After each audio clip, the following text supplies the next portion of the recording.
Hi, welcome back to West Coast Geeks. I'm your host, Joaquin. How we doing, people? Today is Dungeons and Dragons, Chromatic Dragons, the first Chromatic Dragons in advanced D&D. You know who's with me, people?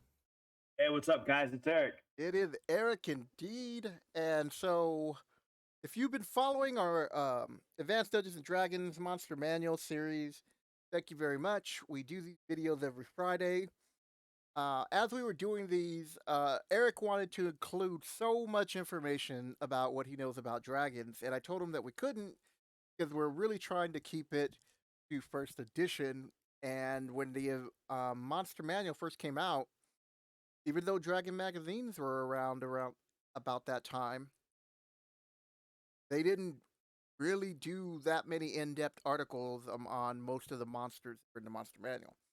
So I told Eric that we will do a separate series and that he can include anything he wants about these dragons. So this is part two, and I hope you guys enjoy this because Eric really knows a lot and he's about to share his knowledge with you. Here we go. All right.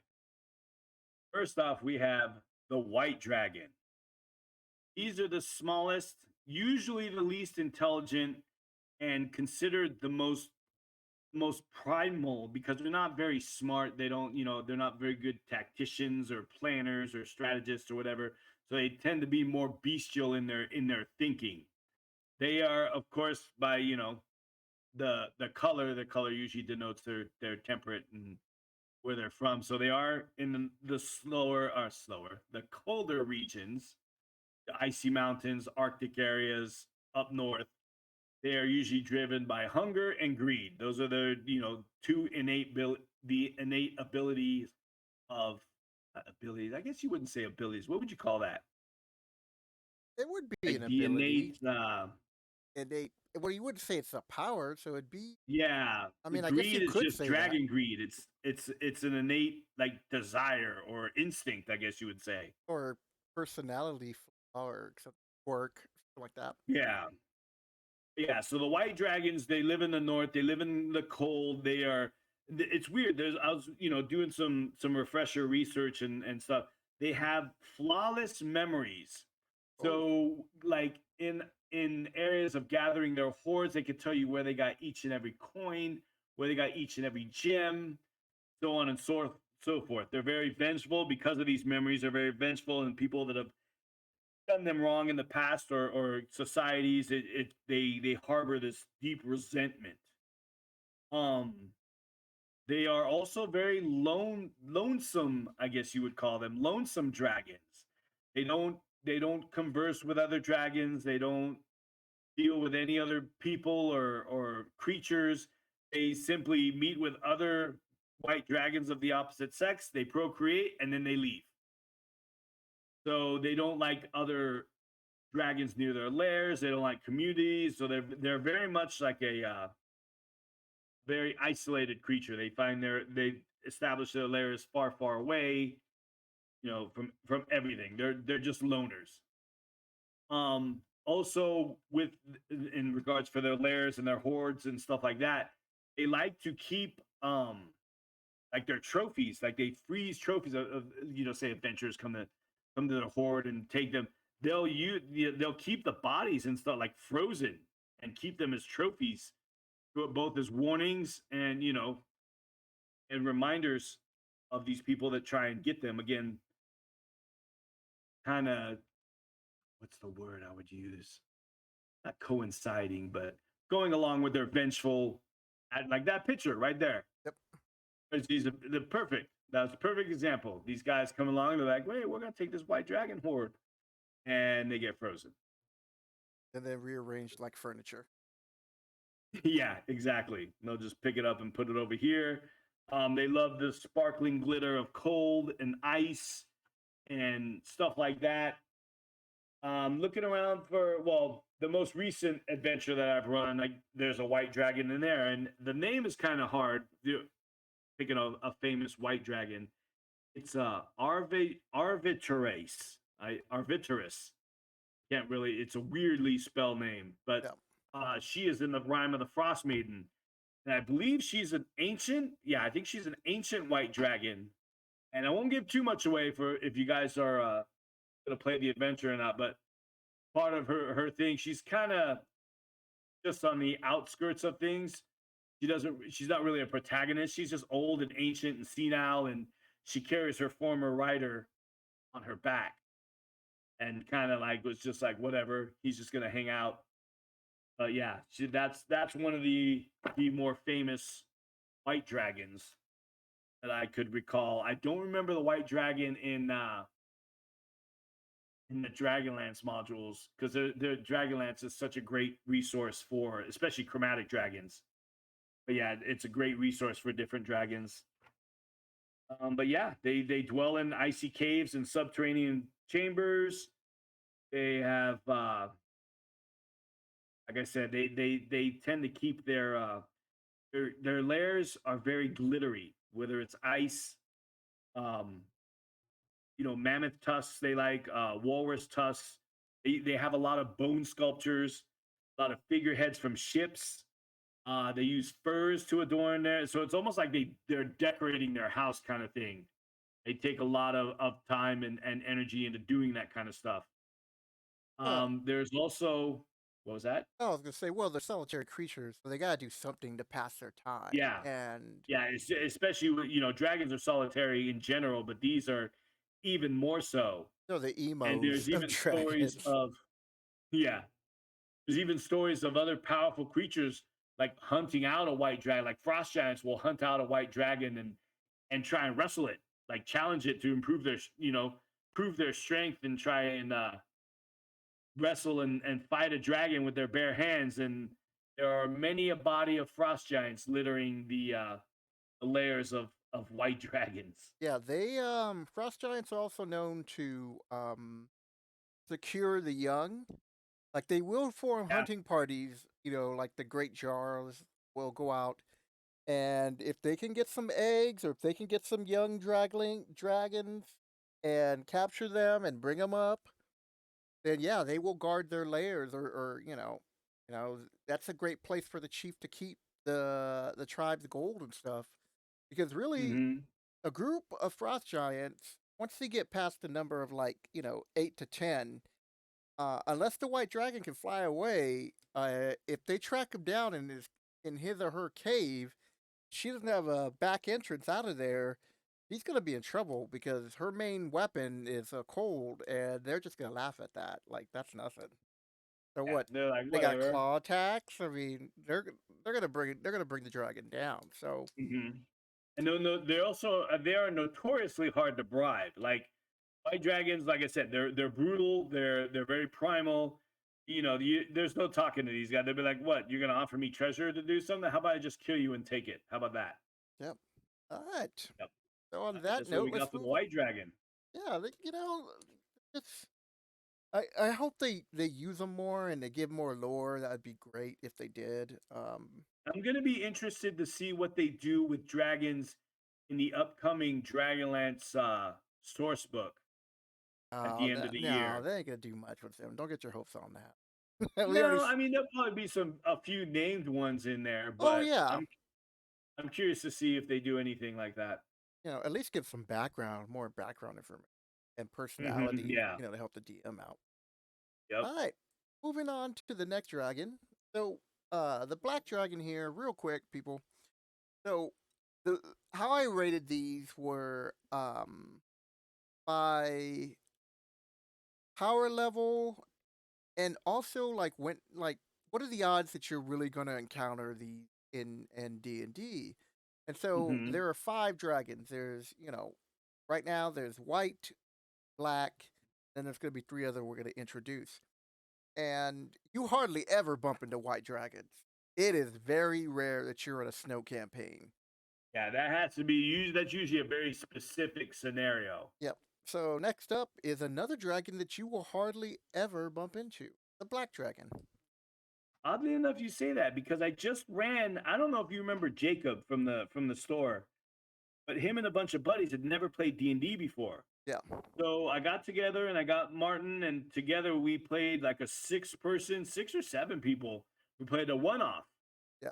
And at the end, they fought because they were average level. They were pretty low level, like maybe fourth or fifth level. Maybe they were fifth level. Yeah. But yeah, I used the black dragon as the final enemy. Oh, where'd you find him in a swamp? Yeah, they will actually. It was a. It's funny because Boo's Menagerie came out, and that's what I used. The Magnificent Menagerie of some. It was a character's name, an NPC that I had that began with M. Yeah. So he was collecting all kinds of odd creatures.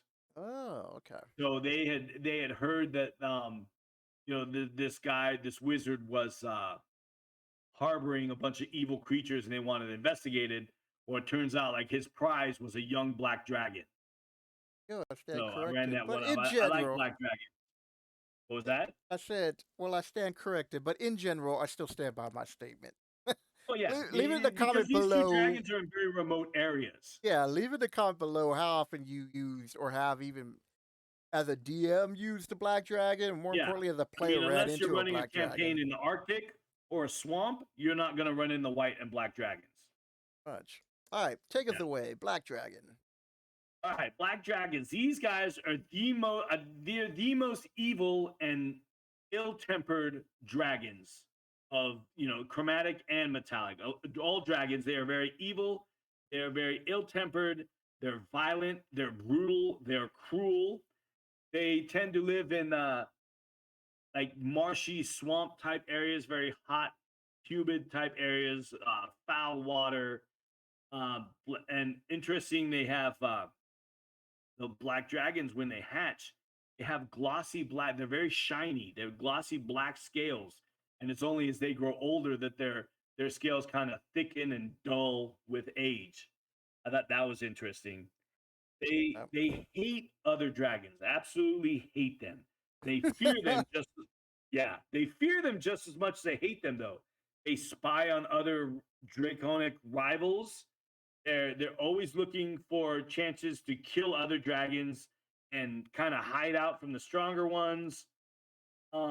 They also like to kind of influence other like evil lizard folk that live in the swamps and marshes. yeah, They will have them serve black dragons, often like serving them as a god or worshiping them as a god.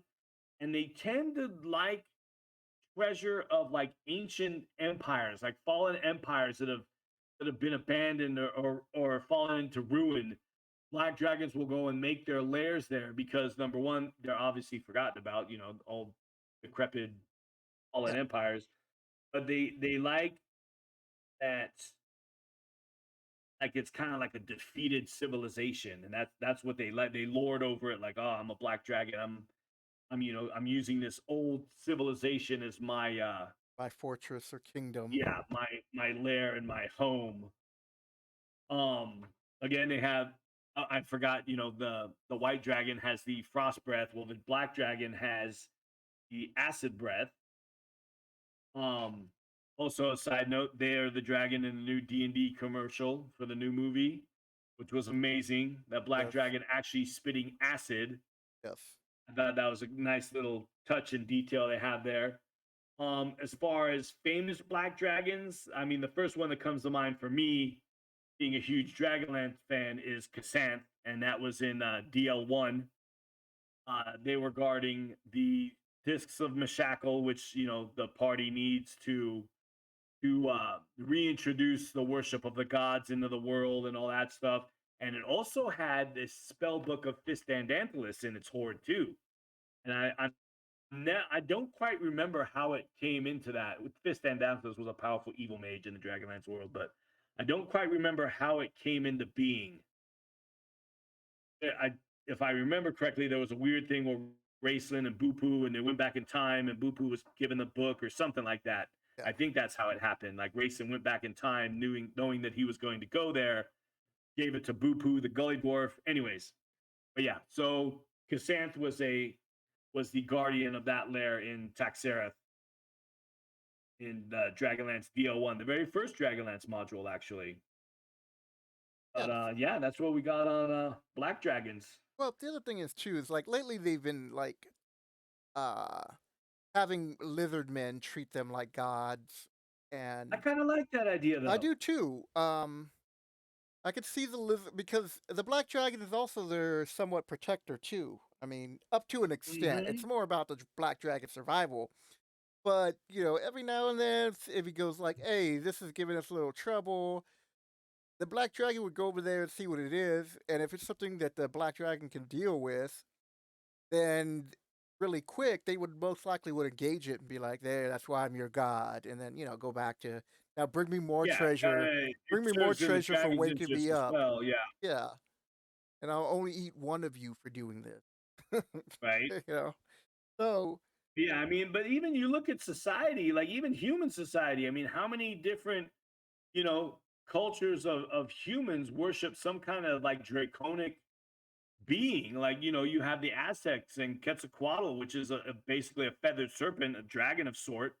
You have Asian dragons, which are your worship. yeah. The dragon is very is and it's so strange because you think of all these different cultures and societies across the globe, which thousands of years ago had no contact with each other, yet they describe the same kind of mythological beast. Yeah. So It's weird kind of how just the make you how the go, human story has really evolved. It's one of those yeah. things. So, besides that history lesson there, Yeah. anything else with the black dragon that you recall I don't or would think like to they're not share? really. They're kind of like how the brass dragon Yeah. and the copper dragon are kind of like the I would refer to them as the younglings of the dragons. I would kind of consider the black dragon that. Black dragon is usually the weakest Yeah. of dragon kind. Oh, it's like I Yeah, look at they're these. just Go ahead.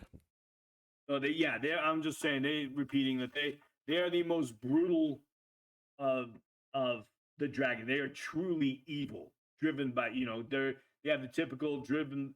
They're driven by greed. They're very egotistical. But even then, I mean, bribery and flattery on a black dragon is more often than not going to be wasted. Yeah, I feel like these two dragons don't really have like in depth, really like deep personalities to build off of. Hmm. Unlike the next dragon, the Oh green yeah, here we dragon. go. This is my favorite chromatic dragon, and it all started with Cyan Bloodbane. That is the dragon, the green dragon from Dragonlance, who basically King Lorak of the Sylvanesti Elves tried to use a dragon orb to control the dragons and use its magic to gain power over them. Well, Lorak was not so lucky, and Cyan Bloodbane was the green dragon that took over his mind and made him through his mind and the power of the dragon orb create the elven kingdom of Sylvanesti into a forest of nightmares. It's a crazy, crazy story that's just and it embodies the typical green dragon. They're very manipulative schemers, and they're very like subtly evil. Like they like to, like I said, they like to manipulate creatures and having other creatures play off of each other just to do its will, and kind of like subverting their own like if you do this, this can like almost like seducing them in a way to get them to do what they want. They're very smooth and sophisticated when dealing in like parlay or kind of they're very opposite, like say like a black dragon, which is rude and crass and and like a bully basically, where as green dragons are more subtle in their evil. Yeah. And Um also, Miss Oh, go ahead.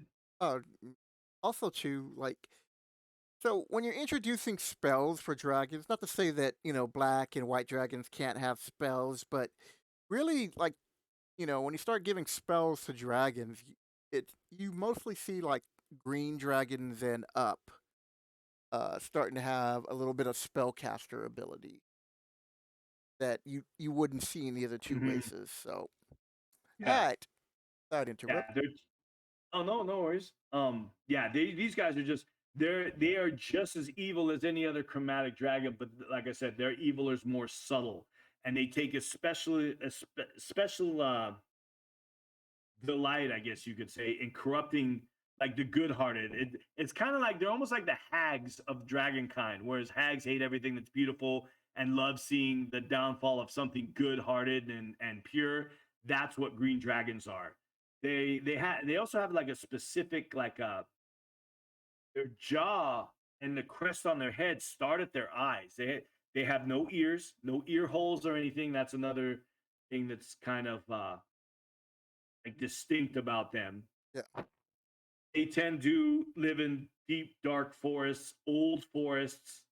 Their legs are longer than the rest of the relation to their bodies, and that's usually it's to enable them to move through the forest and whatever debris on the floor, like fallen trees, stuff like that, rocks, all that kind. It allows them to move more quickly and easily over these things. So they have exceptionally long legs. And it is even said that like ancient green dragons, their necks get so long that they're able to stand on the ground and raise their necks over the treetops to be able to see. See what's going on. What happened? Oh no, that's an interesting way to see what's going on. Like, what's up? Yeah, just kind of peek over the top, be like, hey, what's going on? But yeah, like I just love their kind of quiet evil. They're liars and like even in the book they say they're masters of double talk. They intimidate. They have no qualms of engaging other beings or creatures to do their bidding. Yeah, they're the type that'd And be like, if they found a like hidden tomb or dungeon, and the party mhm, was going through their territory, they would let them pass. They would let them yeah, pass, and and the dragon wouldn't even let them know that they're there, but would keep an eye on them. mhm, And then he or she would watch them go in and be like, okay, I'm just gonna wait. right. I'm gonna Just see what they just bring wait out it for out. me. Yeah, I That's mean, green dragon, or if you talk to them, they will make a deal, and then they'll betray it. They'll backstab you at the first mhm. opportunity that Yeah, they will look for a way to twist that deal into their favor. yeah. And that goes to another point. They have uh they have a particular fondness for what they call the living treasures, which are like they like to collect people that they've twisted to their will. Oh, really? I did Yeah, not know like that. and turn them into like kind of like Lorak with the Sylvanesti elves. That's considered part of their treasure. These living beings that they have so thoroughly broken down through manipulation or either spells or manipulation or just pure fear that these creatures are now theirs to do with as they will. I could So see it's kind them of like cool that corrupting fairies and other yeah, treants and maybe some other fey like creatures yeah. into that over time. Like they wouldn't just be like, "Hey, no, I'm your friend. I'm your Yeah, no, friend." these dragons live hundreds and hundreds of years, and Yeah. they have the time and the patience to slowly Corrupt these just beings. Like, yeah, it's crazy. That's how kind of like I was telling you, earlier that in my homeroom, I have a couple deities that are actual just great worms like dragons, yeah. and they're worshipped as gods, and that's one of the gods for one of the evil gods is actually a green dragon, a great worm that's a green dragon, Yeah, and I could he see them gets in this old. Oh, go ahead. I could see them corrupting druids, rangers, Oh like yeah, who all of them. protects your sacred grove? When the Mm-hmm. orcs and and the bugbears came and the ogres came marching through with that army, who protected it? I almost died protecting your grove. And all I Yep. ask is this one little favor. And One that's little how it would favor. start. And it would be innocent at first. It'd be like, oh, okay. Yeah, okay, Yeah, cool. and they love killing elves. Oh, Jesus. Like elves are their most treasured like treats, I guess you would call them, or Probably delights. because they can't corrupt them or it's just very hard to. And It's they're just very like, you know difficult, what? and they share the same space. Yeah, I they're just mean, like, really. yeah, they got to go. All right. Yeah. Anything else? No, I think that's it. We got the started off with Cyan Bloodbane, so we Okay. go on to the Blue Dragon. Dragon. Yes. One of my favorite dragons, actually. Really? Yeah, What well, we'll is it get you into like that about them? later. But yeah. Oh, okay, we'll do that later. Yep. Let's see. So the blue dragons, these you're getting the more powerful, larger, you know, chromatic dragons. I'll go ahead and start off with the more famous one. I did try and keep the Dragonlance references down because there's just so many. Well, go ahead, But this brother. is Go yeah, that ahead. I mean Dragonlance had a ton of them. So the one that comes to mind when I think of blue dragons, I think of Kalendros, or what they called Sky. Yep. That was Kitiara's mount in the Dragonlance world or series books, whatever you want to call them. And they were at the battle. He carried her aloft in the battle of the High Claris Tower, where the Knights of Salamia were learning to use the dragon orbs. Actually, the dragon orb that they take to High Claris Tower, if I remember correctly, is the one that they rescued from Cyan Bloodbane. So they stole the one from Cyan Bloodbane that was using the power to overpower Lorak. They brought that to the High Claris Tower to use against the blue dragons that attacked there. But and Sky was the main blue dragon there. And spoiler alert, he was the one that Kitiara was riding when she attacked Sturm and ended that noble knight's life. Yeah, that's when I think of blue dragons, I think of Kitiara and Sky. They're very territorial dragons. They're very noble and prideful dragons, like all dragons, but they are even more so. And they tend to prefer deserts and um, more arid terrain, I guess you would call it, Yeah. because again, they are lightning. Their breath weapon is lightning, so dry air is a perfect place for that, I guess. They prefer to die on animals, like herd animals, like buffalo and horses, and they just like glut themselves and eat themselves silly. And that's what they love to do. It's just they bury themselves in the sand and they wait for herd animals to appear and then they just pop out and eat like the entire herd. Like a buffet. Right? They're just hanging out. I'm like, oh, I'm gonna hide myself in the sand. Oh, what is it? What are these? Bunch of horses? Yeah, yeah. They're and they are more. I would think out of all of the dragons, they are more like I don't know if you would say human or humanoid like, but they love to have minions. They love fashioning themselves as overlords and tyrants and powerful beings to have all these minions do their bidding. And that is, and I've done that with them in the campaign that I was running a couple years ago, where the party was, they ran into a blue dragon. And the blue dragon's like, "Oh, hello, guys! You guys trying to steal my treasure? I'm gonna let you go, but you're gonna do this." So he was making the party do certain things, but yeah, they like to have their posses, I guess you can say. They also love gems. They hoard gems. I mean, like any dragon, they collect anything that's valuable or gold pieces and coin and stuff like that. But they, especially sapphires, of course, because they're blue. Yep. But they love gems specifically, and they will have mountains of them in their lair. So, what were you going to say earlier about the blue dragon? Oh no, it's like so. Obviously, this is number two, and then of course we're gonna be swinging. I mean, segueing into the red dragon. I always like using blue dragons because you're always gonna run into red dragons some point in a Yeah. campaign or in a module, and I thought the blue dragons were just really interesting along with like the green and black. You could play around with Hmm. it, but like you were saying with the blue dragon, um, they would have little minions like the red dragon does, Yeah. like the kobolds. But the blue dragons would also take it a step further. They would get like you know the other humanoids like the goblins and orcs, and they would Hmm. find certain tribes and keep them in line if they can. Yeah. and Yeah, have them keep do them in their line, bidding. definitely. That type of Yeah. thing. Like they considered them like, well, I own this area, and I allow you guys to stay here. Yeah, And they're so, they're not they're not one to suffer disrespect either. no, and No, so they are.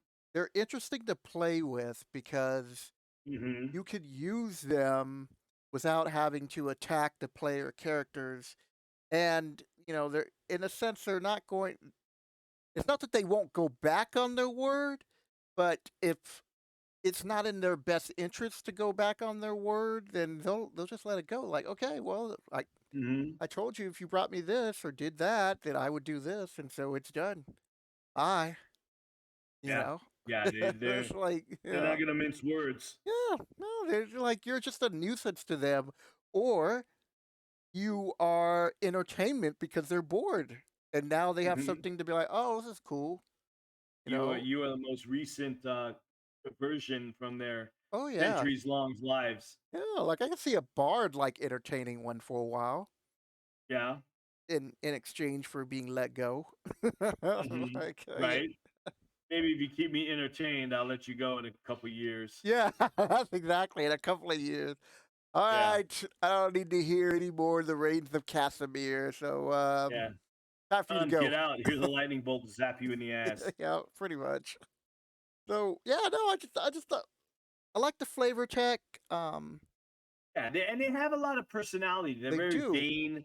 They like to fashion, like I said, they like to fashion themselves as tyrants and overlords. And this is, my army of followers. Yeah, Very much like a humanoid despot. yeah. Like they they try to act like they're the number one badass dragon, hmm and they're not. And I mean, And they know really, they're not. They know the red dragon is the most powerful of the chromatic dragons but they would be arrogant enough to test that. to a With point. that, Like yeah. if they were like of equal age, maybe. I would say that man, it would be close. Like a blue and a red Yeah, that are equal in their age type. They're very close in power. yeah. So Yeah, they would probably suffer a little bit of that because they're always like, to quote the Brady Bunch, Marsha, Marsha, Marsha. right, Like it was the red dragon. It's like I don't give a damn about no red dragon. Like this is right. my area, and so that's how you should play the blue dragons. You give them personality and give them hmm flair and see where the party takes it. And if the party wants to attack them, well then you unleash the fury of a blue dragon. Like these are not EPK. dragons that you should really be messing with at mid level. Yeah, Uh, they're you super powerful. yeah, you usually do with like the young dragons. That's what they always have you facing. By level Yeah, but three, even a young a blue dragon is wormling. super powerful, dude. Yeah, that's what they always have you fight now. And but once they get to adult or gargantuan, forget about it, Gotta man. forget it, dude. They are massive, massive beasts, dude. They soak up so much damage. Yep. And speaking of massive beasts, all right, number Massive one, baby, beasts. Here we go. red The, dragons. yep. The most largest, the most powerful, the most greediest of all dragons.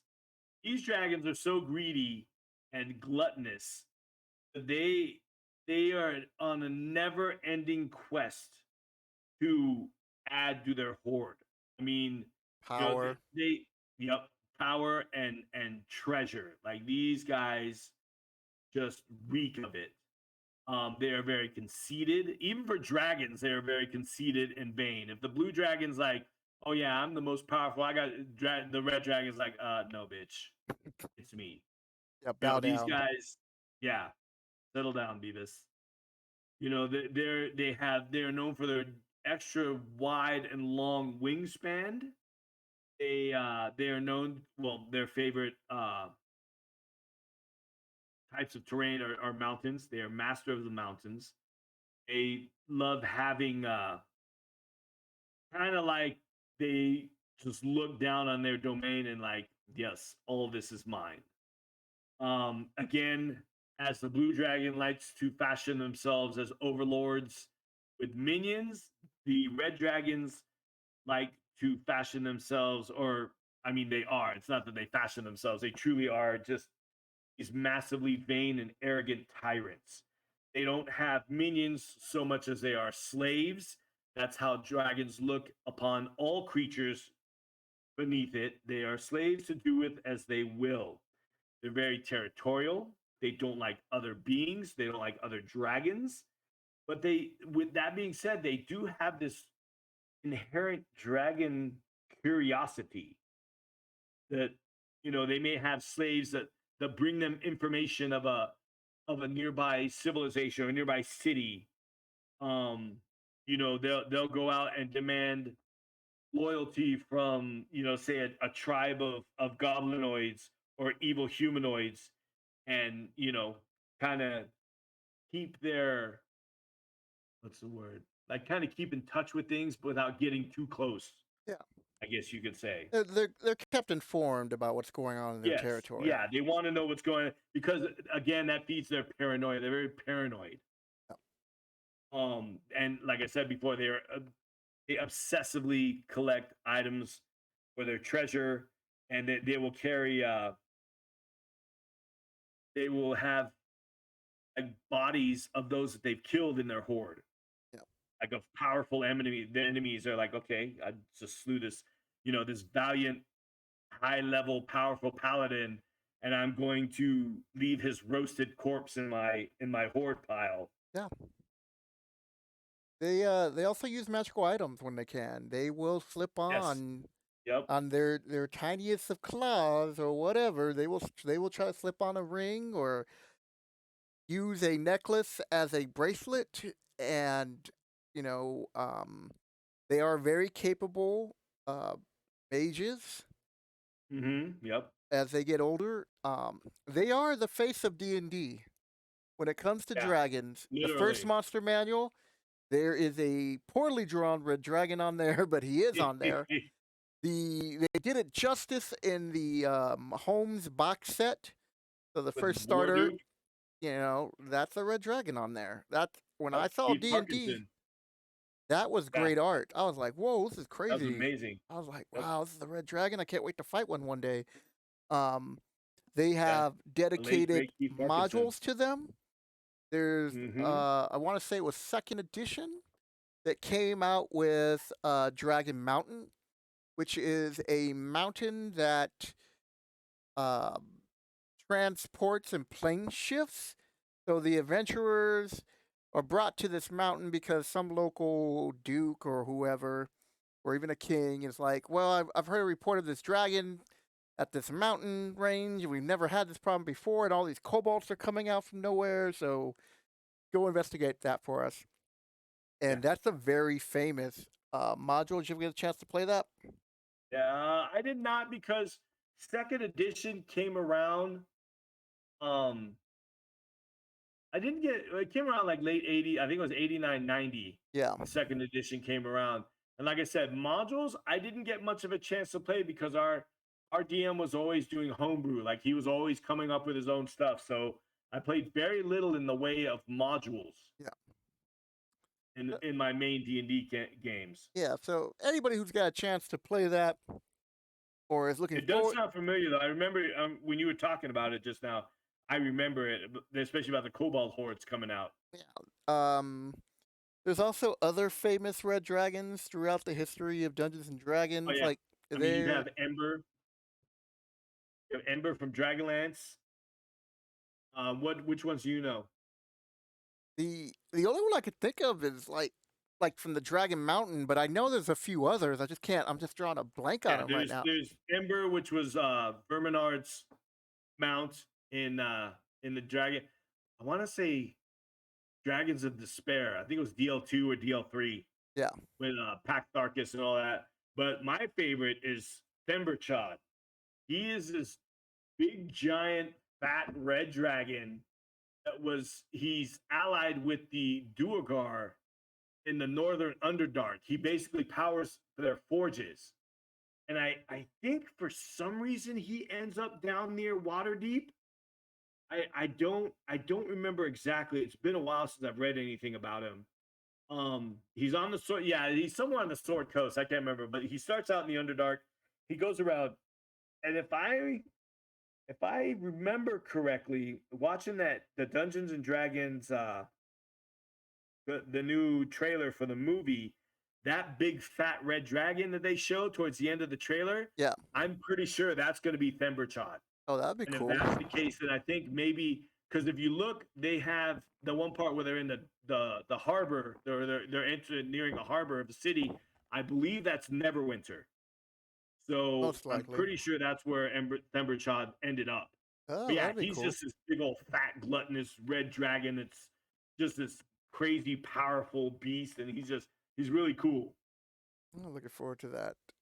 Yeah, that's gonna be a good one. But Yeah. yeah, I hope it is. The other thing is like every time that I've ever read a module that had a red dragon, they always gave you notes how to play the encounter and how the Mm-hmm. dragon uses its lair. Like I know in F3, um, the dragon like I think they have you like pretend that it's asleep, but it does detect the player characters. You Yep. know, like there's all Yeah. kinds of stuff. Like Well, they're there's sneaky little gits. yeah they Yeah, don't they are. they will if there's a river by they'll I know in one like there was like a river that ran through its underground cave and it said that it would blow its fire into the river to create like a wall of fog. So that Mm-hmm. whole area gets all foggy with the steam and Yeah, it's everything, all steam. and then it would rise up in the air, and then the players come through the fog trying to look for it, and the cavern's so wide and high that he's just floating up there, and then he turns himself invisible, and he's just waiting to see what they do before he Yeah. blasts them with a fireball with his fire breath, you know, and like Mm-hmm. that's how you're supposed to play these guys. Like these are the ultimate bad guy. These are the ultimate villains of dragons, you know, besides Yeah. Tiamat, who you should rarely ever encounter.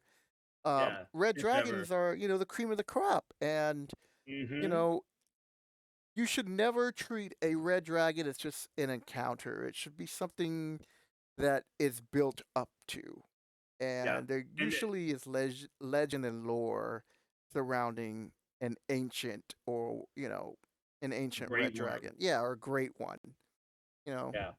So Yeah, they are particularly susceptible to bribery, of course, though, because their greed surpasses all other dragons. I mean, they are known to be able to guess the price of an item or the cost of an item within a few copper. Like that's how miserly these dragons are. That's their knowledge of value, like financial value, that they will know every single, gold piece in their hoard. They will notice if it's gone, and if they can't catch the thief, they will burn entire countrysides until they find it. well, Like look that's at the how Hobbit. vengeful.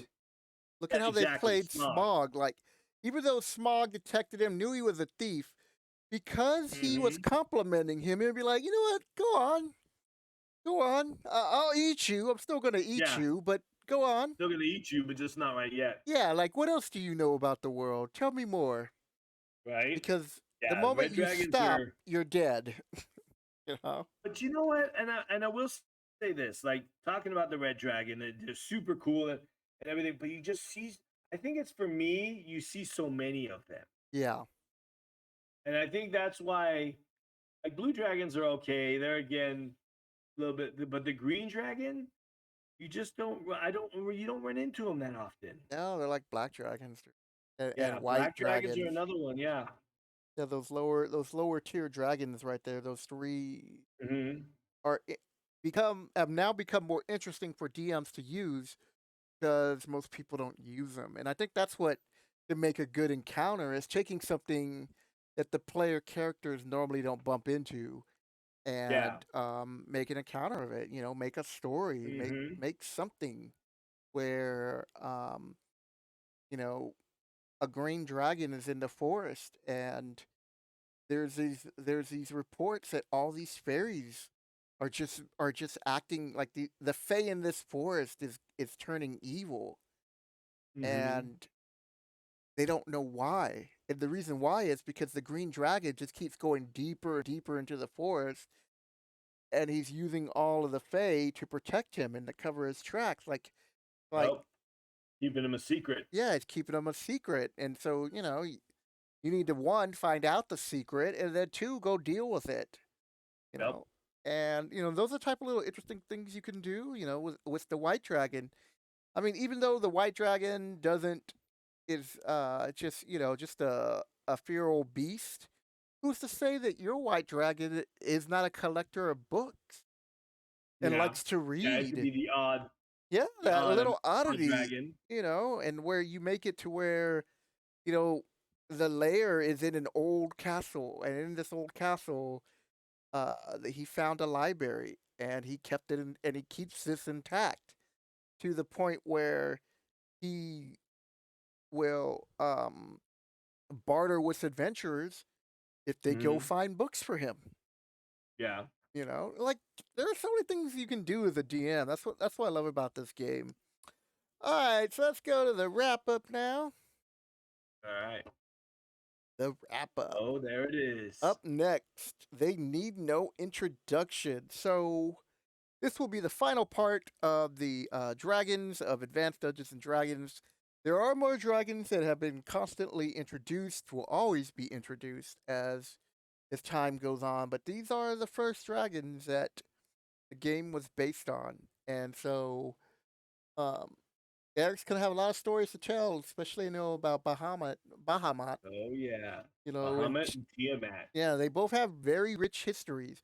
Most people know Hmm. about Tiamat, but they very few um, new players really know that much about Bahamut. If it wasn't for the fifth band's treasury, I don't think they would really know jack about him. No, because I mean, like when we went over the dragons in the section of in the monster manual, like they're very, limited. Like that's real. I mean, they're both Tiamat and Bahamut are both in the original AD&D Dragon monster manual. Yeah, I'll put a But link to that's that. pretty much it. They're not a very common. They didn't really come about again until fifth edition. Nope. They kind of, with the Tyranny of Dragons, which a lot of people gave that, and this is a little bit of a tangent, but a lot of people gave that module a lot of shit. They say, "Oh, it was badly written," blah blah blah. You know what? You're a DM. You're a creator of stories, dude. Yeah. Do your fucking job and fix it. Or I mean, it's not so badly written that it's broken. Change a few Yeah. things. Go over, don't expect this adventure to just be handed to you on a silver platter so that you don't have to do anything. And I think that's a problem with a lot of people today. They just expect it to be perfect. And, so maybe to the person writing it, it's a well written module and it gets you from point A to point B. It has some interesting side stories in that. Yeah. It's not, people are just lazy nowadays, man. Well, the other thing is too And is it, they're quick to criticize everything without offering suggestions. Now, a lot of these channels that mhm. do go in depth like that, they will offer like, okay, I didn't like this, so this is how you can fix this or do that. But in the end, I'm gonna quote Gary Gygax here. Modules are just the backbone or the Yep. skeleton of an adventure. Everything that's been written, and it is your job to make it your own. Gary Exactly. didn't even want to do modules or anything like that. No, He- no, that's why the monster manual was done first. He didn't want to do characters, yeah. apparently. And that's the thing, you get a module and you make it your own. Yep. That's the beauty of Dungeons and Dragons. You making your own homebrew and your own world and all this other shit. It's not for everybody. It's a lot of hard work. It is. And I understand that people don't have the time or the ambition or the capability of creating your own homebrews and modules and stuff like that. But when you buy these modules, they're not going to be. There may be things that you think are dumb. Leave them out. Yep. There may be things that some monsters that you think would fit better. Put them in. Yep. It's all for you to create and mold to however you would feel comfortable running, whatever you would think your party would enjoy more. So these are just a simple guideline to actually getting in and playing the game. It feeds they're meant to feed your creativity. Yep. And All right. that's in the end, that's what all a module is, man. Yep. So I guess that's a good place to stop for our wrap up. I hope you guys are enjoying our Monster Manual series. Doesn't matter where you jump in because you can always go back and pick which one. That's why they're all alphabetized, and we are breaking up the videos into sections so we can take the time and talk about our tales and our opinions and still read you information, or in this case, just tell stories that we know about these dragons and how we use them, and hopefully inspire you to look at these creatures differently than just drawing them in a room that characters just walk in and kill and take their treasure. Yeah, they're more than just a monster. Yeah, it's the video game mentality that's really hurting D&D, I feel. But that is another subject for another video. So if you're enjoying the series, please hit the like button. If you made it this far, we should definitely have earned your subscription. And I will catch you guys next video. Any final thoughts, Eric? No, I'm looking forward to the Tiamat and Bahamut, and Queen is dead. Long live the king. I can't believe you said that. All right, then, people. Most people don't stay until the very end, anyways. But if you did, Right. leave that in the comments. All right, catch you later. Take it easy, guys.